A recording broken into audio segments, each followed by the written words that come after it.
me clearly. America is not a racist country. Ladies and gentlemen, we're back into the reparations talk because it is a necessary conversation. So, this story is on California's earliest Black settlers. That land was stolen and their descendants want it back. Now, many of you heard of the gold rush that took place, and some of the gold rush, they did try to stop any of the former slaves from going there and doing any mining for gold, but they didn't stop all of them. Some of them were still able to go and mine gold, and then they took that gold and bought property with it. And eventually the land was seized and stolen. And generations later, you know how it is. We find out about these things and you want your land back, right? Rightfully so. That's why reparations are necessary. It's not just about slavery, it's about all of the things that were taken from us as well. You can add that to the list. So, ladies and gentlemen, this story, that's exactly what it goes over, and I found out land was stolen from my relatives down there in Georgia. This has happened to many of us, and some of our people today don't even realize it, and some of us that did a family tree, we do know. So, this is exactly what Yolanda Owens found out after she unearthed some information during her family tree. She realized that her relatives had land stolen from them in Napa, wine country. And even if you're not from California, you've heard of Napa.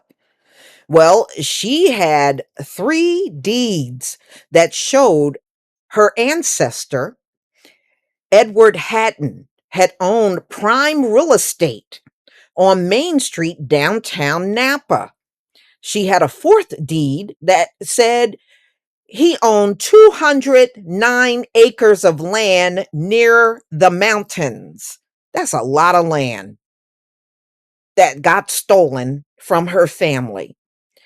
She discovered that both her ancestors owned land and that it was most likely taken away. Yep. And see, this is why reparations is a necessity. And she got a hold of the deed that have her forefather's name and signature on it, like many of us do. A lot of deeds were recorded of these stolen lands. So, California founding was actually very violent. It was violent, and there was a lot of land theft that was going on, including all the way up to 1851, when the state's first governor that a war of extermination would be waged against the Indian race, which became extinct. And, there's a lot of us that are classified as Negro, and your forefathers were actually natives or those that were indigenous to the land. So California was not officially a slave state, yeah, but California practiced a lot of the laws, the black codes, and they carried out the discrimination heavily in the state. So no, you can't get off saying, well, I didn't have a slave, but you practice and you heavily put into action all kinds of discriminations over the centuries. So you can't just skip out talking about I didn't have a slave. That ain't going to work. Okay, that's not working. So it welcomed bringing slaves, yes, and people could bring slaves, and there still were officially slaves in the state. And they worked, and the slaves also, on the behalf of their masters, were digging for gold. So although they did not want a lot of our forefathers out there, they still were there. And the ones that were out there were also doing it for their slave masters. So plenty of our folks were out there digging for that gold too. So, and they found gold, and like in the case of her forefather that had deeds to land in Napa, they purchased property, and for a short period of time, they had this property. And they could have built all kinds of 206 acres. Boy, that would have been a lot of generational wealth for this family. And their land was taken away, or the landowners were forced to flee because of violent acts. And this is what many families faced in California. So, this is also part of the reason for reparations for the residents that are in California. The stolen land, yeah, 206 acres would have been worth millions and millions of dollars in today's standards. Absolutely. And they said he had prime land. Yeah, that's why it was taken. It was prime land. So some families are taking the lead of their own.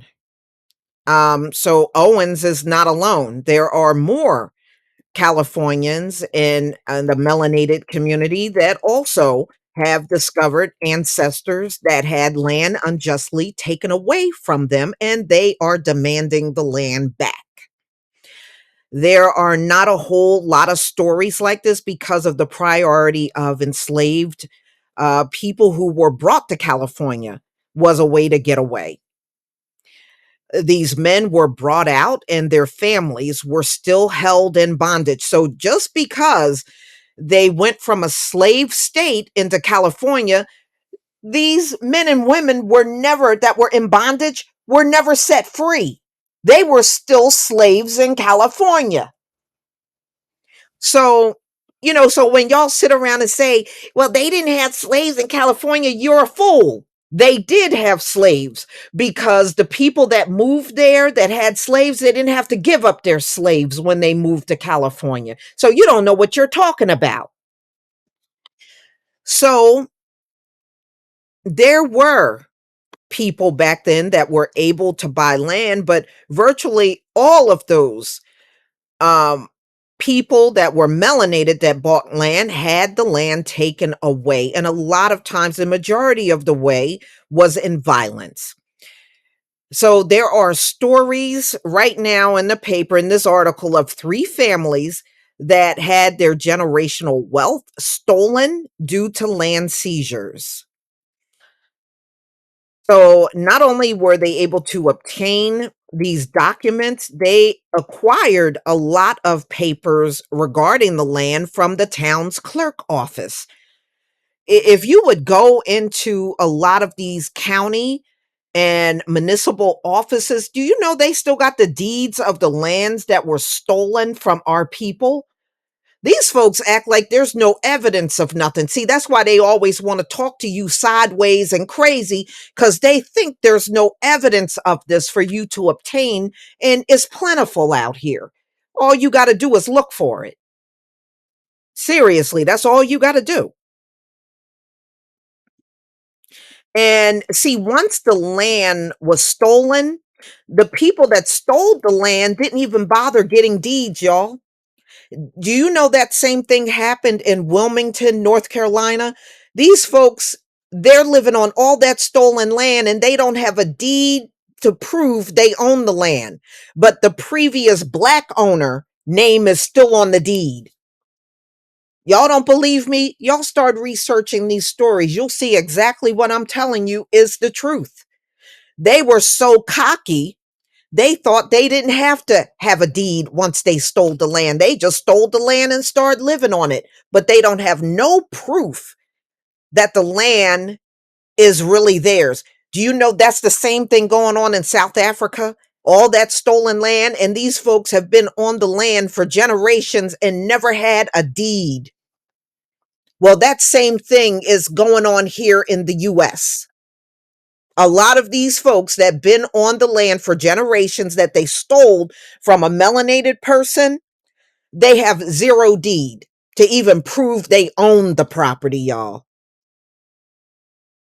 They just assume once they took it, it would never get taken away from them. So, no, you owe not only for the slavery, but you owe for these things as well. Y'all, please tell me what you think about the story and let me know if anybody in your family had stolen land. I got people in the South in my family that had stolen land. And I know I'm far from the only one. This happened to probably millions of our people. Please leave your comment and subscribe. Don't forget to hit on the notification bell, and I'll see you on the next video. Peace, family.